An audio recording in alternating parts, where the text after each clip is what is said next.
Hello বন্ধুরা, সবাই কেমন আছো? আশা করছি ভালো আছো। তো আজকে তোমাদের সাথে এই নেল আর্টটা শেয়ার করছি। দেখো, তো প্রথমেই আমি এখানে ক্লায়েন্টের নেলটাকে দেখো ভালো করে ফাইলিং করে কিউটিক্যাল পুশ করে কিউটিক্যাল কাট করে নিচ্ছি এবং টিপস বসিয়ে নিচ্ছি।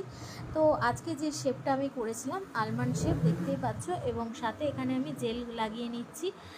বিল্ডার জেলটা দেখো ভালো করে কিন্তু লাগিয়ে নিলাম। তারপরে দেখো কিওর করার পরে আমি কিন্তু ভালো করে ড্রিল মেশিন দিয়ে কিন্তু ফাইল করে নিচ্ছি।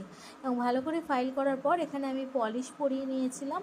একদম লাইট পিঙ্ক কালারের মধ্যে একটা পলিশ ছিল, সুন্দর করে পরিয়ে নিচ্ছি।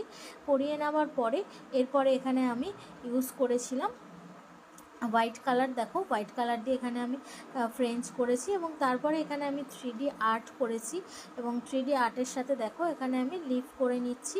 আর আমাদের যারা নেল এক্সটেনশন ক্লাস করতে চাইছো, 15ই আগস্ট থেকে আমাদের নেক্সট ব্যাচ শুরু হবে। যারা চাইছো এই ধরনের